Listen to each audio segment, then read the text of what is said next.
Hello Internet, and welcome to my very late review for Boruto Naruto Next Generations episode 80.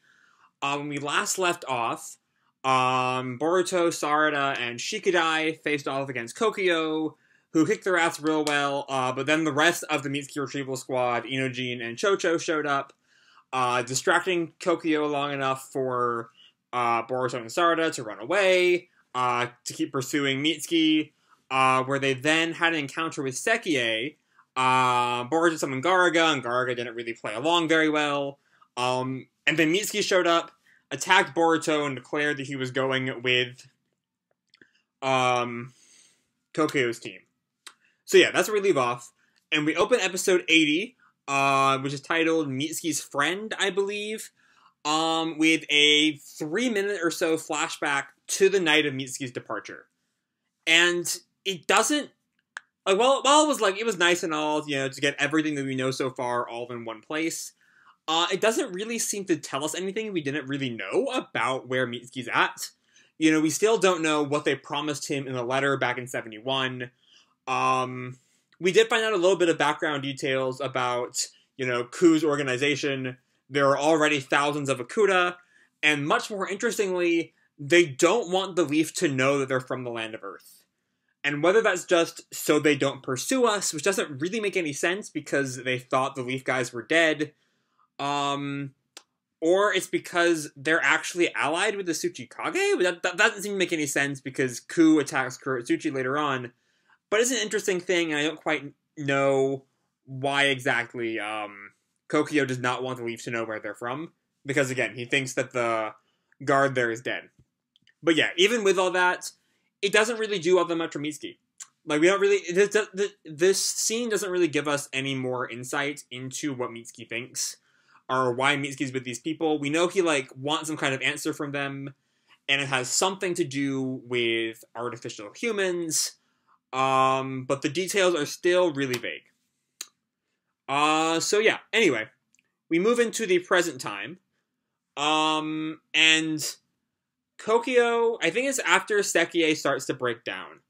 And Kokyo is, really, mistrustful of Mitsuki. Tells Mitsuki not to run off and, is kind of cautious around him. Which is kind of weird, because last week, after Mitsuki attacks Boruto, Kokyo is like, okay, now that you've attacked Boruto, I trust you completely. But now, without really anything happening in the interim, he's like, actually, I don't trust you anymore. Which is kind of weird.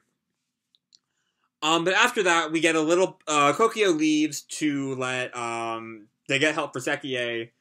And then we spend a bit of time in the Stone Village, as Kurotsuchi goes to meet with Onoki, who is not doing too hot because he is really fucking old. He's in a much worse state than he was, 10 episodes ago when we saw him last. And then Lord Ku, as she's leaving, attacks her. And revealing this is all some kind of political scheme. One of his henchmen, the red-haired guy, asked Kurotsuchi to step down as Tsuchikage, which is...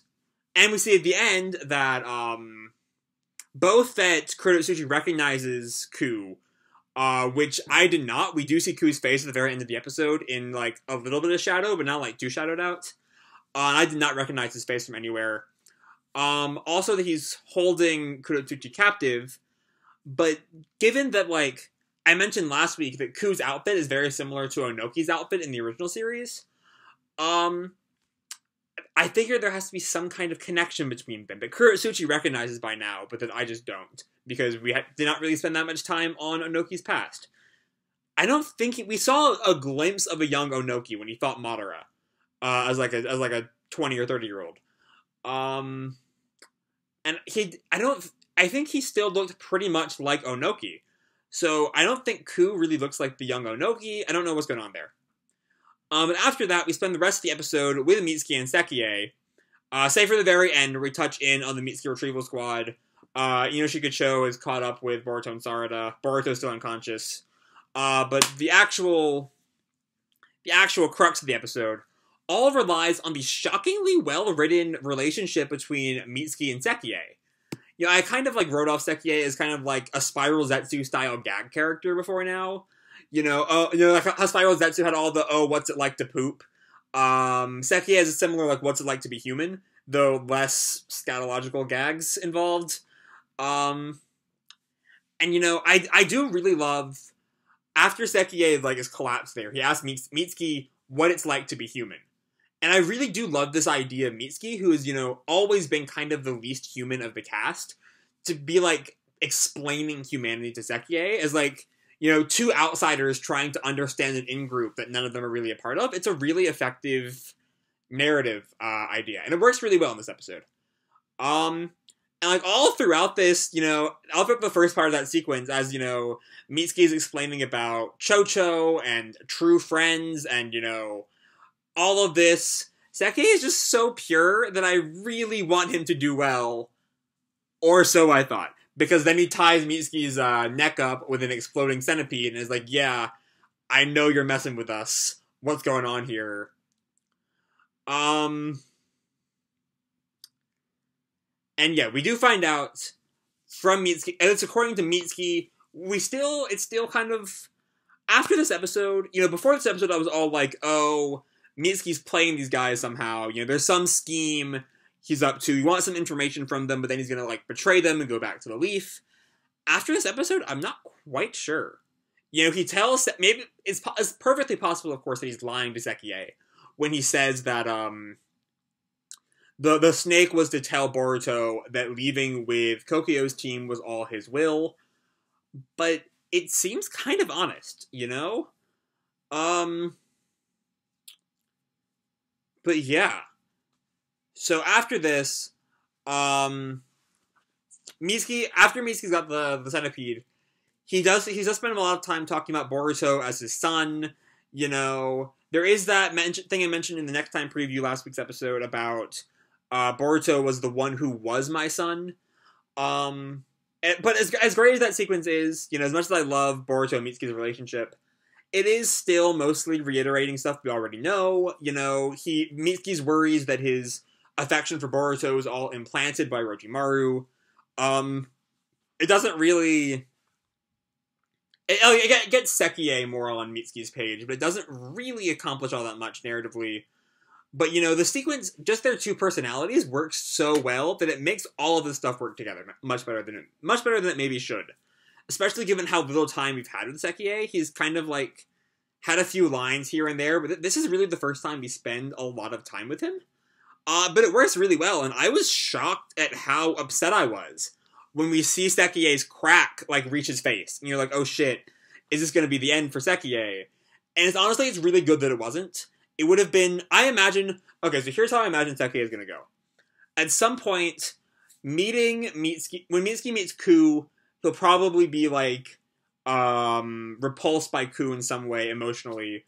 That'll kind of lead to a splintering between them. Sekiei, with his bonds to Mitsuki, is going to join Mitsuki's side. He'll die protecting Mitsuki, and that'll be kind of, like, wrapping up his arc. So even then, that's still kind of going to be emotionally manipulative. But, like, I hope that it'll be well written enough to earn it. If Sekiei died here, like, we spend the whole episode, like, learning about him, and then they just kill him off, that would have been really bad writing, I feel. So I'm really glad that's not what happened. Because, Kirara and the other guy, the, like, little gothic lowly girl, and, the red-haired guy show up. Kirara reveals that she can heal Sekiei, which she does. And then, in one of the more interesting moments of the episode, the group asks... So, earlier on, Mitsuki had mentioned that, like, a true friend, like, using Chocho and Sarada as an example, is one who keeps secrets for each other. The other group the rest of the group asks Sekiei if they can trust Mitsuki, and he says yes. He's completely on our side. And then he has this, like, little, arm thing, has, like, his neck kind of, like this around, his arm around Mitsuki's neck, I mean. And he's like, hey, friends are those who keep secrets for each other. And there's this really interesting intimidation factor there that, like, I really want to see played up as we go forward. With that one little bit, all of my, like, assertions that Sekiei is this, like, mostly good but, like, on the wrong side kind of character are kind of muddied. I'm really curious where the rest of the arc is going to go with Sekiei and Mitsuki. It does seem like there's a lot of this arc left to tell. You know, it felt like initially, you know, we'd be done by pretty soon, like, after now. But, like, it looks like this arc could be going all the way until January, I feel. Or all the way until, like, the end of December. Start the new year, the new arc, you know? And honestly, with an episode like this, I'm here for it, you know? I'm really digging Mitsuki and Sekiei. But yeah, next time, it looks like we're going to be focused back on the Mitsuki Retrieval Squad, which, like, we spent plenty of time with them this arc, and sure, they're, like, technically the heroes, but I am more than happy to get more Mitsuki and his crew, rather than Boruto's team. But yeah. Anyway, all in all, this was a great episode. You know, we got a little bit of progression on what Ku is after, which was, like, it was good and all, but, like, the real meat of this episode is, like, even though I was not really in on this relationship in the past couple episodes, I am now all in on everything around Sekiei and his feelings for Mitsuki. I am, like, really digging it. And, you know, I'm really excited to see where we go from here. So, yeah.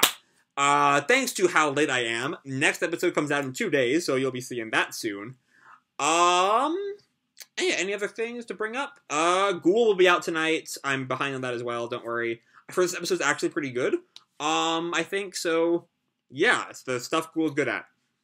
But yeah, I'm gonna leave this video off here. Hope you all enjoyed the episode and the video. If you did, feel free to drop me a like, or subscribe, or whatever the fuck you want. I don't really care. And as always, people, keep kicking ass, and I'll see you in the future. Bye!